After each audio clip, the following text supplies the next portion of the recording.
सो hi friends, good morning. कैसे हैं आप लोग?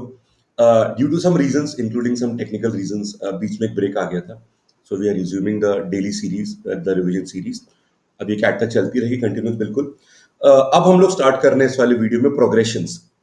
तो I want you to take up some topics जो कि एल्जेब्रा के होंगे और मॉडर्न मैथ्स के भी होंगे। कुछ ऐसे टॉपिक जो हम कई बार एग्जाम्स में उनको उतना प्रेफर नहीं करते। उनमें से एक चैप्टर है प्रोग्रेशन, जिसको हम सीक्वेंस सीरीज भी कहते हैं। इसके फॉर्मूले सिंपल हैं, that is not a problem, but इसका अप्लाइड पार्ट कई बार स्टूडेंट को कंफर्ट लेवल पे नहीं दिखता।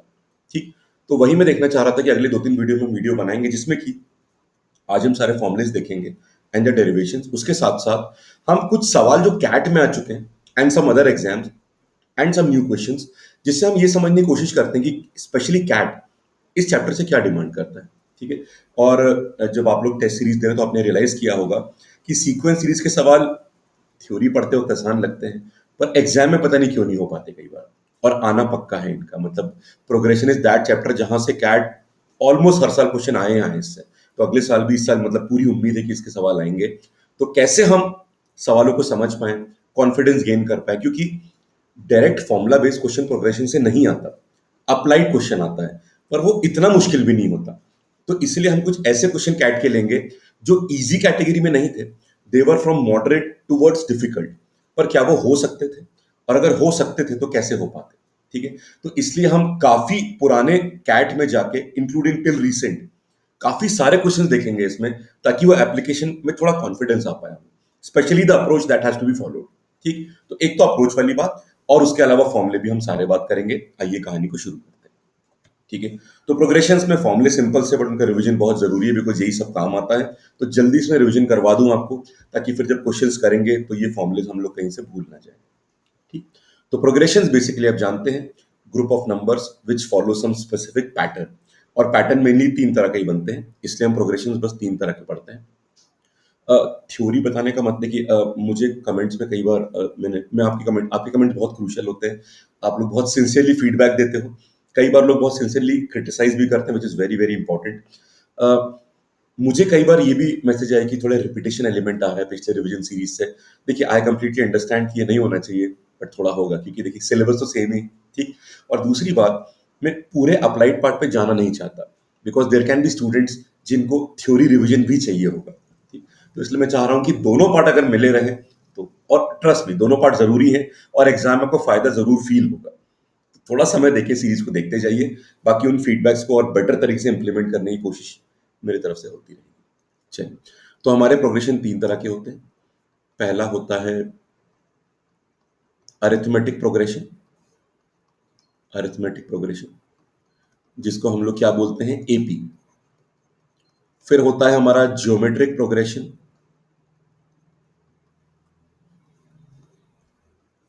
ज्योमेट्रिक प्रोग्रेशन जिसे हम लोग क्या बोलते हैं, जीपी। और आखिरी में होता है हार्मोनिक प्रोग्रेशन। हार्मोनिक प्रोग्रेशन जिसे हम लोग क्या बोलते हैं, एचपी, बस। ठीक है। और इसी तरह से हमारे मीन 3 तरह के होते हैं। एक होता है अरिथमेटिक मीन, एक होता है ज्योमेट्रिक मीन, और एक होता है हार्मोनिक मीन। बस। हमको बस इन तीनों के फॉर्मुलेस देखने हैं, and then we are good to go with the questions of progressions. ठीक। चलिए पहले एपी की बात कर लेते हैं। एपी, आप अगर एपी के एग्जाम्पल देखें तो एग्जाम्पल तो काफी सारे हो सकते हैं, कि ये देख लीजिए आप। 2 हो गया, 5, 8, 11, 14, 17 एंड सो ऑन। ठीक बात है। तो AP is a group of those numbers जिनमें difference between any two conjugative terms is same. मतलब किन्हीं भी दो लगातार टर्म्स के बीच में डिफरेंस सेम होता है। तो यहाँ पे देख लीजिए 5 और 2 का डिफरेंस भी कितना है। सबका डिफरेंस 3 3 मिल जाएगा आपको। यहाँ पे भी डिफरेंस 3 है, ये भी 3 है, ये भी 3 है, एंड सो ऑन। सबका डिफरेंस 3 है। तो यहाँ पे कॉमन डिफरेंस होता है between any to conjugative terms, मतलब लगातार जो टर्म्स होते हैं हमारे। ठीक है। अब जनरल टर्म में इसको रिप्रेजेंट कर देते हैं। जनरल टर्म में से क्या लिखेंगे हम लोग? फर्स्ट टर्म हमारा ए हो गया। सेकेंड टर्म क्या होगा? अब देखिए यहाँ पे जनरल टर्म या जनरल सीरीज बनाने के लिए हम लोग ए को मान लेते हैं first term, this is the first term, और डी को मान लेते हैं कॉमन डिफरेंस। Common difference. इससे बन जाएगा। अब कॉमन डिफरेंस को जोड़ते रहिए, आपको अगले टर्म्स मिलते रहेंगे। जैसे यहाँ पे 3 जोड़ने पर आपको नेक्स्ट टर्म मिलता जाएगा। तो सेकंड टर्म हो गया a plus D, third term में एक डी को और जोड़ दीजिए, फिर फोर्थ टर्म में एक डी को और जोड़ दीजिए, बस इस तरह से। अब इस तरह से हमारे पास, देखो किसी भी प्रोग्रेशन में हमें बस दो चीजें देखनी है।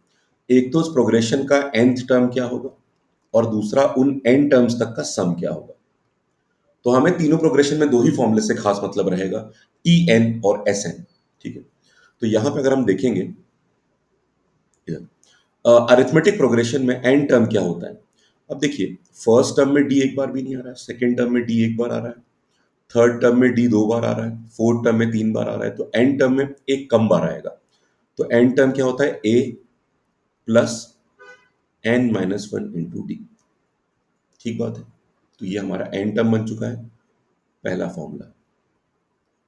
ठीक है, तो किसी भी एपी में एन टर्म होता है A plus N minus one into D, मतलब कि किसी भी एपी का 10th टर्म क्या होगा, A plus nine D, seven term क्या होगा, A plus six D, six term क्या होगा, ए प्लस फाइव डी। एक बार डीओ कम कर दीजिएगा तो काम बन जाएगा। अब इसमें सम और निकाल लेते हैं। सम, अगर मैं ऊपर के एन टर्म्स को, व्हाट इज एस एन क्या रिप्रेजेंट कर रहा है, it is the sum of first n terms of an AP. अब ऊपर देख लीजिए, अगर मैं इन सबको ऐड कर दूं तो ए तो एन टाइम्स आ जाएगा, हर टर्म में ए आ रहा है, तो ए को एन टाइम्स जोड़ने पर ये एन ए बन गया। ठीक है, प्लस बाकी डी के टर्म्स है, अगर मैं डी को यहाँ पे कॉमन ले लेता हूँ तो ब्रैकेट में क्या बन जाएगा, वन प्लस टू, पहले टर्म में तो डी है ही नहीं इसमें, प्लस थ्री अप टिल, यहाँ पे डी सिर्फ कितनी बार आएगा, एन माइनस वन टाइम्स आएगा। तो अगर मैं डी कॉमन लेता तो अंदर क्या ऐड हो रहा है, this is the sum of what, sum of n minus one natural number. पर आप लोग जानते हैं, अगर मैं एन तक जोड़ता इस पूरी कहानी को, तो पहले एन टर्म्स का सम कितना होता है, अगर मैं ऊपर लिख दूं इसको, n into n plus one by two. तो ये पहले एन टर्म्स का सम है, और हमें किसका निकालना है सम, एन या n minus one, n minus one. तो इस वाले फॉर्मूले में एन को एन माइनस वन रख दीजिएगा, तो आंसर बन जाएगा हमारा। आइए रख के कहानी को आगे बढ़ाते हैं। तो ये एन ए था प्लस डी। अब इसमें हम बस n माइनस वन रख देते हैं n की जगह, तो ये n माइनस हो गया। दूसरा टर्म n प्लस वन ऊपर दिख रहा है आपको, तो n माइनस वन में प्लस वन करने पर सिर्फ n बचेगा और नीचे आ गया टू। ठीक बात है, चलिए अब बस इसे सॉल्व कर लो, आपको फॉर्मूला मिल जाएगा। वैसे हमने याद किया होगा फॉर्मूला, पर थोड़ा डेरिवेशन देखना सही रहता है। अब यहाँ पर अगर हम एक काम करते हैं, एक तो n बाहर आ जाएगा और मैं टू को भी बाहर ले जाता हूँ, तो अंदर क्या बचेगा, एक तो इस टर्म में अगर आपने टू बाहर लिया तो ऊपर भी टू एक देना पड़ेगा, तो एक टू ऊपर बचेगा, टू ए, प्लस यहां पर देख लीजिए एन तो बाहर निकाल दिया आपने, तो बस एन माइनस वन बचेगा और एक डी बचेगा यहाँ पे। ये बन गया formula. This is the formula for first n terms का सम ऑफ एन एपी। ठीक है, so n by two bracket में two A plus N minus one into D, जहां पे एन होता है नंबर ऑफ टर्म्स, ए होता है फर्स्ट टर्म और डी क्या होता है, कॉमन डिफरेंस।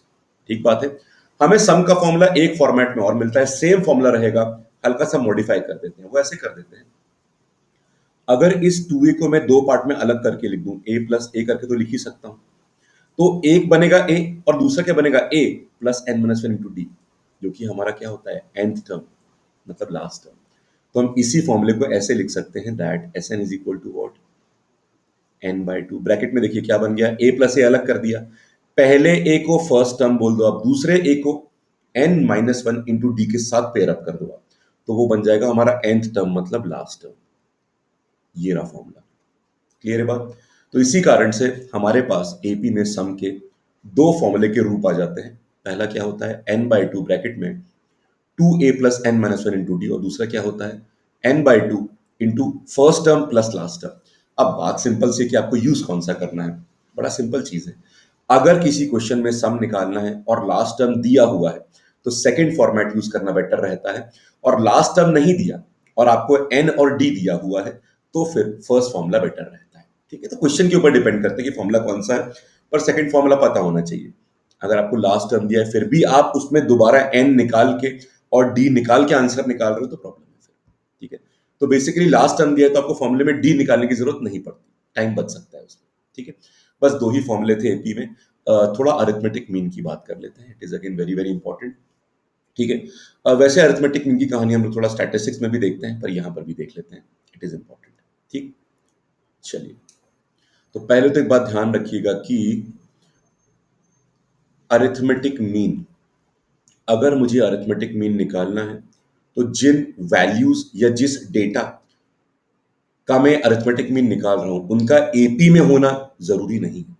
ठीक है, मान लीजिए मुझे अपने शहर में हुई बारिश का काउंट करना है, तो मैं 30 डेज बैठ गया रजिस्टर लेके और मैंने 30 डेज की पूरी रीडिंग लिखी कितनी बारिश हुई। मैं इन 30 वैल्यूज का भी अरिथमेटिक मीन निकाल सकता हूँ। ठीक है, इन 30 वैल्यूज का एपी में होना जरूरी बिल्कुल भी नहीं। ठीक, you can find the A M for any value. तो let us assume N observations x1, x2, x3 up till xn। ठीक है, अरिथमेटिक मीन क्या होता है? Sum of all the observations upon number of observations. तो ऊपर observations को जोड़ दीजिए आप, x1 plus x2 plus x3 up till xn, और नीचे नंबर ऑफ ऑब्जर्वेशन से डिवाइड कर दीजिए। बस this is the formula for arithmetic mean. अब एक शब्द सुना होगा आपने, average. Average mixture relation chapter से आपने पढ़ा भी होगा। ठीक, एवरेज और अरिथमेटिक मीन एक ही बात होती है, इसीलिए एवरेज और मीन एक बात नहीं होती। ठीक है, क्योंकि मीन तो तीन तरह का होता है, मीन तो ज्योमेट्रिक मीन और हार्मोनिक मीन भी आने वाला है। पर डिफरेंस क्या है? Average is only arithmetic mean, तो हम ये कह सकते हैं कि average is a subset of mean. तो मीन तीन तरह का होता है, उसमें से एक वाले को ही हम लोग एवरेज बोलते हैं। ठीक, चलिए, तो फॉर्मूला आप देख ही सकते हैं यहाँ पे कि अरिथमेटिक मीन क्या हो जाता है, सम अपॉन नंबर ऑब्जर्वेशन। कई बार अगर आपको सम निकालना है तो सम क्या हो जाता है, एवरेज मतलब arithmetic mean into number observation. तो इस फॉर्मूले को हम ऐसे भी लिख सकते हैं अगर हमें सम निकालना है और एवरेज दिया हुआ है, तो दोनों तरह से यूज होता है। पर हाँ, एक खास बात है, जिन ऑब्जर्वेशंस का हम लोग अरिथमेटिक मीन निकाल रहे हैं उनका एपी में होना जरूरी नहीं है। पर अगर वो एपी में है तो हम ये फॉर्मूला तो यूज कर ही सकते हैं, एक शॉर्टकट फॉर्मूला उस केस में और निकल आता है। ठीक है, तो अगर मेरे ऑब्जर्वेशंस एपी में है तो आप बताइए, हमारे पास एपी में एक सम का फॉर्मूला होता है जो अभी आपने देखा था, ये देखिए, ये वाला फॉर्मूला। तो हम सम को इस रूप में लिख सकते हैं, आइए लिख देते हैं। अब यहीं पे देख लो, अगर इसको मैंने सम लिख दिया और इसमें हमने अपॉन एन कर दिया तो क्या होगा, एन और एन कैंसिल हो जाएगा, सिर्फ क्या बचेगा, फर्स्ट प्लस लास्ट बाय 2। तो अगर ये ऑब्जर्वेशंस एपी में है तो एक शॉर्टकट मिलता है, उस केस में एपी क्या हो जाता है, first term plus last term, n तो कैंसिल हो गया, बस 2 बचा। This is a special formula and a very simple formula which can be applied only if the observations are in arithmetic progression. ठीक है बात, चलिए आगे चलते हैं। अब बात करते हैं ज्योमेट्रिक प्रोग्रेशन की। ज्योमेट्रिक प्रोग्रेशन, आप बस सीरीज इत्मीनान से देखिए, बेसिक्स भी समझेंगे, इसका अप्लाइड पार्ट भी समझेंगे कि इस फॉर्मूले का वो किस तरह से एप्लीकेशन करना चाह रहा है। ये बात मैं बिल्कुल मानता हूं, कई बार डायरेक्ट फॉर्मूले से आंसर नहीं आता है, पर जितना मॉडिफिकेशन हो रहा है वो किस लेवल पे हो रहा है, उसे कैसे अप्लाई करना है, उससे भी ध्यान रहेगा। ठीक, चलिए, ज्योमेट्रिक प्रोग्रेशन का भी सिंपल से एक एग्जाम्पल बन सकता है। जैसे मान लो ये 2 है, अब यहाँ पे ना रेशियो सेम होता है किन्हीं भी दो टर्म्स, कंसेक्यूटिव टर्म्स के बीच में। तो ये 6 हो गया, ये 18 हो गया, ये 54, बस ये कहानी चलती रहेगी आपकी इस तरह से। ठीक है, आगे भी इंटू 3 होता रहेगा। ठीक, तो जैसे अब अगला हमारा, इसमें अगर आप देखोगे तो यहाँ पर रेशियो 3 3 आ रहा है, ये चलेगा काम। ठीक है, आगे भी जैसे 162 आ जाएगा, वो बढ़ता रहेगा। फिर हमारा 486 इंटू 3 होता रहेगा। तो अगर मुझे जनरल टर्म में इसको लिखना है तो basically geometric progression is a sequence और collection of numbers in which the ratio between any two consecutive terms is same. यहाँ पे रेशियो सेम होता है। ठीक है, तो हमें दो चीजें माननी पड़ेगी जनरल फॉर्मेट में सीरीज को बनाने के लिए। एक तो हमें फर्स्ट टर्म को ए मानना पड़ेगा, ठीक है, और हम आर मानेंगे कॉमन रेशियो, कॉमन रेशियो। तो सीरीज हमारी कुछ ऐसी बन जाएगी, ए। अब आप जैसे यहाँ पे 3 3 मल्टीप्लाई कर रहे हो ना, तो यहाँ पर भी कॉमन रेशियो मल्टीप्लाई करते जाओ आप। वहां आप कॉमन डिफरेंस ऐड कर रहे थे एपी में, यहाँ पे कॉमन रेशियो मल्टीप्लाई होगा, करते जाइए, आपको अपने अगले टर्म्स मिलते रहेंगे। ए आर स्क्वायर, ये तीसरा टर्म हो गया। ऐसे करते करते पहला फॉर्मूला देख लेते हैं, बताइए एन टर्म क्या होगा इसमें, ए इंटू, अब देखिए पहले टर्म में आर नहीं है, दूसरे में आर एक बार है, तीसरे में आर 2 बार है, तो आर एक कम बार हमें मिलता है, तो एन टर्म में कितनी बार होगा, n-1 टाइम्स। तो ये बन गया हमारा nth टर्म। तो किसी भी जीपी में 10th टर्म क्या होगा, ए आर की पावर 9, 9 टर्म क्या होगा, ए आर की पावर 8, 7th टर्म क्या होगा, ए आर की पावर 6। ये सिंपल सी बात हो जाएगी। आइए इसका सम निकाल लेते हैं। तो इन सबको ऐड करना है। देखिए सम का भी एक सिंपल सा डेरिवेशन होता है, हमें ये निकालना है A plus A R square plus ये आ जाएगा ए आर की पावर n-1। एक बार इसमें आर को मल्टीप्लाई कर दीजिए आप, तो आर इंटू एस एन हो गया। और एक्चुअली मल्टीप्लाई करने के बाद जो नई इक्वेशन बनेगी ना, फिर हम दोनों को माइनस करेंगे। तो माइनस करते वक्त आप जानते हैं कि आर वाला टर्म आर से माइनस होगा, आर स्क्वायर वाला आर स्क्वायर से माइनस होगा, इसलिए मल्टीप्लाई करके थोड़ा खिसका के लिख देते हैं ताकि माइनस करने में थोड़ी आसानी हो जाए। तो जब अब सब में आर मल्टीप्लाई हो तो ए क्या बन चुका है हमारा, ए आर बन चुका है। ये वाला ए आर हमारा ए आर स्क्वायर बन चुका है। बस। तो सारे टर्म मिलते रहेंगे, उसी तरह से ये भी मिलेगा हमको। और आखिरी टर्म हमारा क्या होगा, जब इसमें आर मल्टीप्लाई होगा तो ये क्या बन जाएगा, ए आर की पावर एन। जब इस वाले में आर मल्टीप्लाई हुआ, ये लास्ट टर्म रहेगा। अब सेकेंड इक्वेशन में से फर्स्ट को माइनस कर लीजिए, ये सेकेंड वाली इक्वेशन है, फर्स्ट वाली इक्वेशन है। सेकेंड में से फर्स्ट को माइनस कर लीजिए, तो एस एन तो कॉमन आ गया, ब्रैकेट में बचा r-1। इधर देख रहे हैं आप, सारा कुछ कैंसिल हो गया, बस क्या बचेगा, आखिरी टर्म माइनस पहला टर्म। तो ये रहा हमारा आखिरी टर्म माइनस, मतलब सेकेंड इक्वेशन का आखिरी टर्म बचा ये, माइनस पहली इक्वेशन का पहला टर्म माइनस ए। तो हमें सम मिल गया। सम क्या आ जाएगा, ए कॉमन ले लो, आर की पावर n-1 और नीचे क्या आ जाएगा, r-1। आपने फॉर्मूला डेफिनेटली पढ़ा होगा, याद भी किया होगा। अगर डेरिवेशन नहीं देखा तो कुछ इस तरह का होता है। जब हम लोग एजीपी सॉल्व करते हैं, अरिथमेटिक ज्योमेट्रिक प्रोग्रेशन, तो भी हम अप्रोच कुछ ऐसी फॉलो करते हैं। ठीक है, वो भी हम देखेंगे।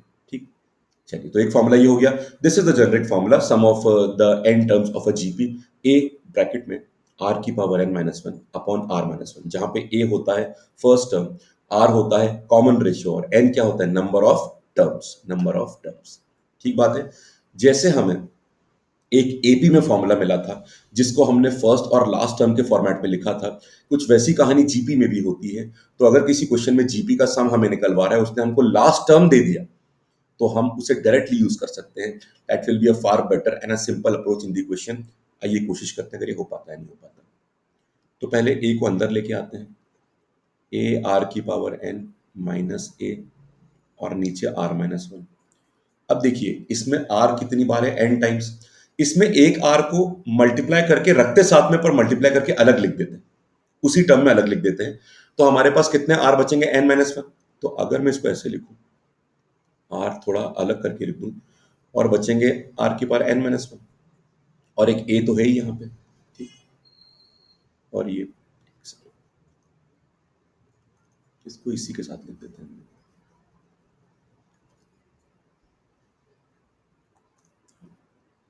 यही लिख देते हैं। अब ये ए था r-n-1, और एक n r को मैंने अलग करके लिख दिया बस। ठीक है, ये माइनस ए कर दिया, नीचे क्या आ जाएगा, r-1। ठीक बात है। अब देखिए ये क्या बन चुका है हमारा, लास्ट टर्म मतलब nth टर्म, और ये बन गया हमारा फर्स्ट टर्म। बस। तो हम जीपी में सम को ऐसे भी लिख सकते हैं, r times the last term minus first term upon r-1। तो हमारा सम का फॉर्मूला ये वाला भी हो गया, ये जो मैंने लिखा था, और ये वाला भी हो गया। सॉरी, पॉइंटर यहाँ पे चला गया। क्लियर।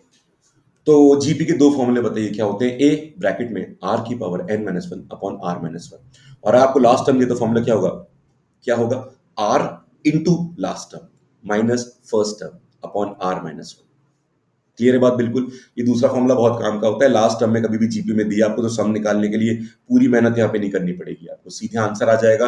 बेसिकली ध्यान दीजिएगा, आपको इसमें एन निकालने की जरूरत ही नहीं पड़ेगी, उसके बिना ही हमारा पूरा काम यहाँ पे चल जाएगा। तो बहुत टाइम सेविंग होता है, वरना एक्स्ट्रा स्टेप जोड़ना पड़ेगा।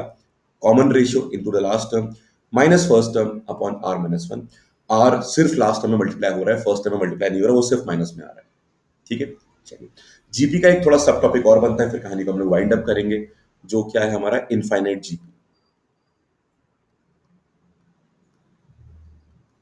अब एक बात समझिएगा, इनफाइनाइट जीपी वो होती है जहां पे नंबर ऑफ टर्म्स हमारे इनफाइनाइट होते हैं, मतलब एन इनफाइनाइट होता है। पर ध्यान दीजिएगा, इनफाइनाइट सीरीज में जो फॉर्मूला हमको मिलता है वो सिर्फ तब मिलेगा, देखो अगर किसी जीपी का कॉमन रेशियो 1 से बड़ा है, मान लो 2 है, 3 है, 3.5 है, तो अगला टर्म पिछले वाले से और बड़ा होता जाएगा, 2 गुना, 3 गुना, 3.5 गुना, इस तरह से। तो इनफाइनाइट जीपी का सम तो इनफाइनाइट आ जाएगा, तो आंसर वहां पे नहीं आता। आंसर हमारा तब आएगा जब हमारा कॉमन रेशियो 1 से छोटा होता है। ठीक है, जैसे मान लो कॉमन रेशियो 1/2 है, तो हर अगला टर्म पिछले वाले का आधा होगा, फिर और आधा, छोटा होता जाएगा। ठीक है, तो जो कन्वर्जेंट या डिक्रीजिंग जीपीज होती हैं, वहां पे आगे के टर्म्स इतने छोटे हो जाएंगे, वी कैन इग्नोर देम, और एक फाइनाइट वैल्यू ऑफ सम हमें मिल जाएगी।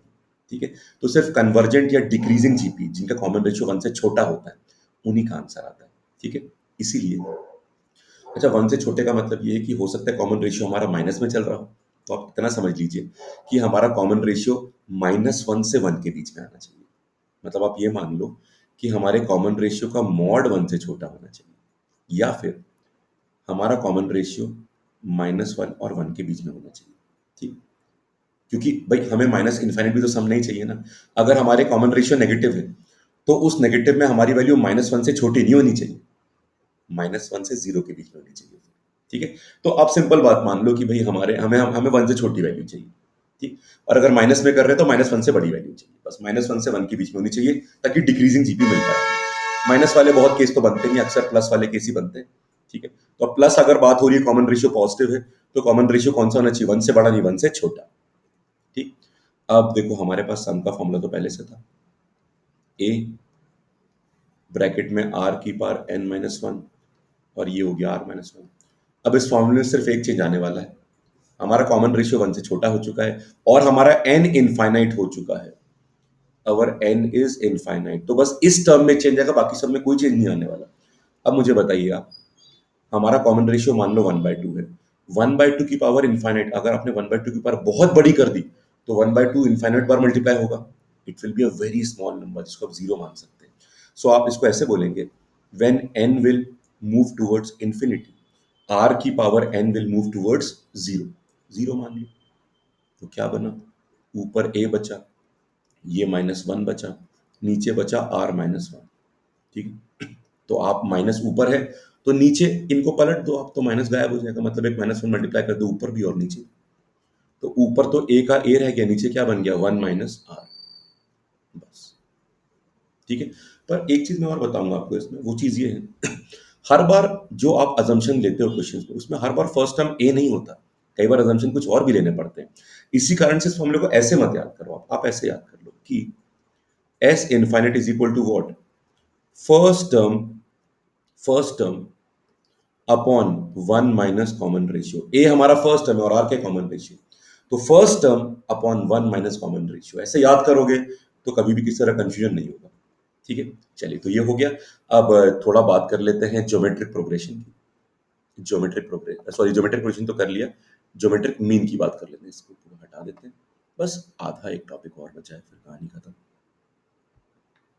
ठीक, ज्योमेट्रिक मीन की बात कर रहे थे, तो पहली तो बात आप ये समझिएगा कि ज्योमेट्रिक मीन हम किसी भी ऑब्जर्वेशन का निकाल सकते हैं, उनका जीपी में होना जरूरी नहीं। ठीक, तो अगर हमारे पास n ऑब्जर्वेशन है, x1 x2 up till xn, तो इनका ज्योमेट्रिक मीन क्या होता है?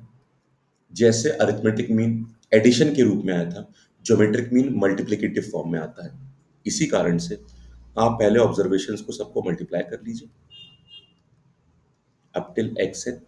अब टर्म्स कितने हैं आपके, n टर्म्स, तो आप इसका nth रूट ले लीजिए, nth रूट मतलब पावर 1/n। वैसे तो nth रूट को हम लोग ऐसे भी लिख सकते हैं कि आपने अंदर सारे ऑब्जर्वेशंस मल्टीप्लाई कर दिए, x1 into x2 up till xn, और आपने कौन सा रूट ले लिया, nth रूट। जब ये n2 होता है तो इसी को स्क्वायर रूट बोलते हैं, जब ये n3 होता है तो इसको हम लोग क्यूब रूट बोलते हैं, एंड सो ऑन। तो ये बन गया आपका ज्योमेट्रिक मीन का फॉर्मूला। सिंपल बात है, कोई डाउट तो नहीं है इसमें, क्लियर? चलिए, अब यहाँ पर एक चीज और, बस यहाँ पे इतनी बात समझनी थी आपको, और इसमें ज्यादा कुछ नहीं आएगा। अब हम लोग आखिरी बात कर लेते हैं, जिसका मतलब क्या है, हार्मोनिक मीन और हार्मोनिक प्रोग्रेशन, बस फिर हमारी थ्योरी खत्म। हार्मोनिक प्रोग्रेशन जो होता है, देखिए हार्मोनिक प्रोग्रेशन आर और is the collection of those numbers जिनका रेसिप्रोकल एपी में होता है। इसके सवाल सॉल्व कैसे करते हैं? देखिए तरीका इसका ये होता है, एक बात समझिएगा, H P is a reciprocal series of AP. इसका मतलब ये नहीं है कि इसके सारे फॉर्मूले रिवर्स हो सकते हैं। जैसे कि अगर मैंने कोई एपी के सम का फॉर्मूला निकाल दिया, वो सम का फॉर्मूला उल्टा करके मुझे एचपी का सम नहीं मिलने वाला। यहां पे टर्म उल्टे रेसिप्रोकल होते हैं, सारे फॉर्मूले रिवर्स नहीं हो सकते, सारे फॉर्मूले रेसिप्रोकल नहीं हो सकते, ध्यान रखिएगा। ठीक है, तो एक अगर मैं क्वेश्चन बताऊं आपको, वैसे हम कुछ क्वेश्चन आगे भी करेंगे पर अभी एक सैंपल बस समझ लो आप। मान लो सवाल ये है कि मुझे एचपी का 7 टर्म कुछ दिया हुआ है और मुझे 11th टर्म दिया हुआ है और मुझे 19th टर्म निकालना है एचपी का, तो मैं कैसे निकालूंगा? This is given to us, this is given to us, कुछ दिया है, मान लो अल्फा दिया और क्या दिया, बीटा, these values will be known to you. तो पहला काम क्या होगा, आप इन टर्म्स को रेसिप्रोकल कर लो। पर अगर टर्म मान लो 7 टर्म दिया 1/11, तो रेसिप्रोकल फिर भी करिएगा तो वो 11 हो जाएगा। ये मत समझना कि अरे 1 अपॉन दिया है तो रेसिप्रोकल हो रखा है, नहीं। अगर 1 अपॉन दिया तो उसी को अल्फा मान के उसको उल्टा करिएगा तो 1/11 11 बन जाएगा। ठीक, आपने इसको उल्टा कर दिया, 1 बाय अल्फा, ये क्या गया 1 बाय बीटा। अब ये एपी बन चुके हैं, तो इसे आप मान लीजिए एपी का 7 टर्म, तो ये हो जाएगा a+60 और ये हो जाएगा a+10d। अब सॉल्व करना आपको आता है, माइनस करके पहले d निकाल लो, फिर a निकाल लो और फिर इसी एपी का 19th टर्म निकाल दो आप, जो क्या होगा a+18d, वैल्यू रख के निकाल दिया आपने। ये आंसर नहीं होगा। मान लो ये गामा आ रहा है तो आपका आंसर 1/गामा होगा। तो आखिरी में एक बार रेसिप्रोकल लेना और याद रखिएगा, वो भूलिएगा मत। ठीक है, तो अगर मुझे एचपी के 2 टर्म दिए, दोनों को रेसिप्रोकल कर दीजिए, एपी बन गया। एपी के फॉर्मूले अब यूज करके एपी का 19 टर्म निकाल लो और उसको दोबारा रेसिप्रोकल करना मत भूलिएगा, that is very very important. बस ये बात थी। ठीक है, तो फॉर्मुलेज डायरेक्टली उल्टे नहीं होते पर टर्म्स उल्टे होके हम एपी का यहां पे यूज कर सकते हैं। होगी बात क्लियर? कुछ सैंपल क्वेश्चन भी ले लेंगे, उसके निश्चिंत रहिएगा। Last topic is harmonic progression. Harmonic progression वो देख लेते हैं क्या होता है। हार्मोनिक प्रोग्रेशन किन्हीं भी ऑब्जर्वेशन का निकल सकता है। तो अगर मेरे पास एन ऑब्जर्व मतलब उन ऑब्जर्वेशन का एचपी में होना जरूरी नहीं होता, ये रहे एन ऑब्जर्वेशन। अब देखिए एक काम करते हैं, पहले तो इनको पलट लेते हैं। तो ये ऑब्जर्वेशन हमारे आ चुके हैं। अब क्योंकि इनका हमने रेसिप्रोकल ले लिया है तो अब हम एपी के अप्रोचेस का यूज कर सकते हैं।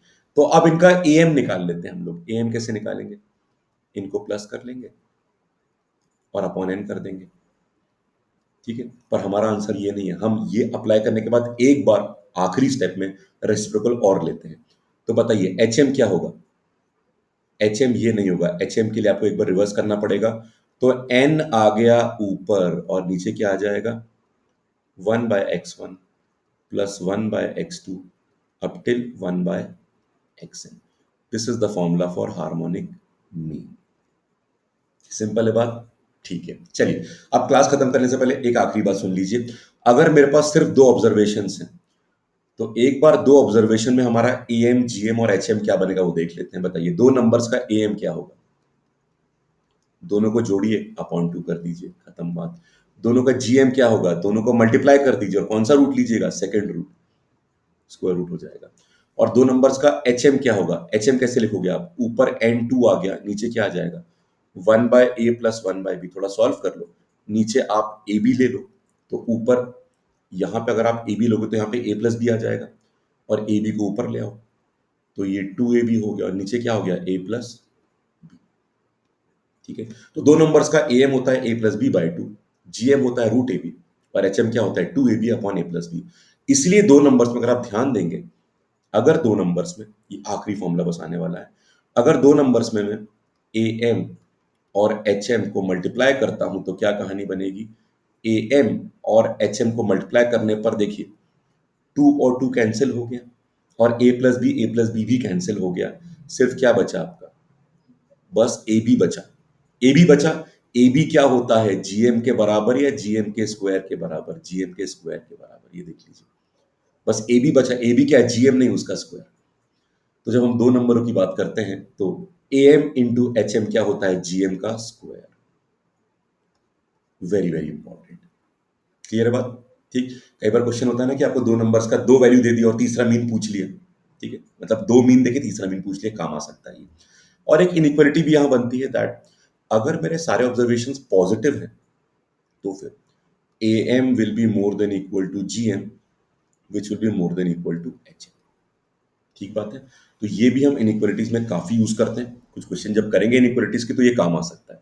तो हमें मीन में दो ही चीजें पता होनी चाहिए, एक तो AM इंटू HM दो नंबर के लिए will be equal to GM का स्क्वायर, और दूसरी बात AM will be more than equal to GM will be more than equal to HM for positive. ये दूसरा जो इनइक्वालिटी है ये पॉजिटिव पे लगता है। ये इक्वल कब होगा? जब हमारे सारे ऑब्जर्वेशंस बराबर हो जाते हैं तो तीनों मीन भी सेम हो जाते हैं। पर अगर ऑब्जर्वेशन बराबर नहीं है तो मीन सेम नहीं होंगे। और पॉजिटिव ऑब्जर्वेशन के लिए सबसे बड़ा AM होगा, उसके बाद होगा GM और फिर क्या होगा HM। तो यहाँ पे प्रोग्रेशंस की थ्योरी 100% पूरी हो जाती है। ठीक। और अब हम लोग अगली बार कुछ सवाल करेंगे जो कैट में मॉडरेट या अबव मॉडरेट थे, और ध्यान से समझते हैं कि क्या ये सही में करने लायक थे या नहीं थे और हमारी अप्रोचेस क्या होती है। तो इस तरह के अगले सवाल में जो अगले कैट एग्जाम में आने वाले हैं उसके लिए बहुत बेहतरीन कॉन्फिडेंस और अप्रोच डेवलप हो सकती है। ठीक है फ्रेंड, तो चलिए मिलते हैं अगले वीडियो में। Thank you, have a nice day.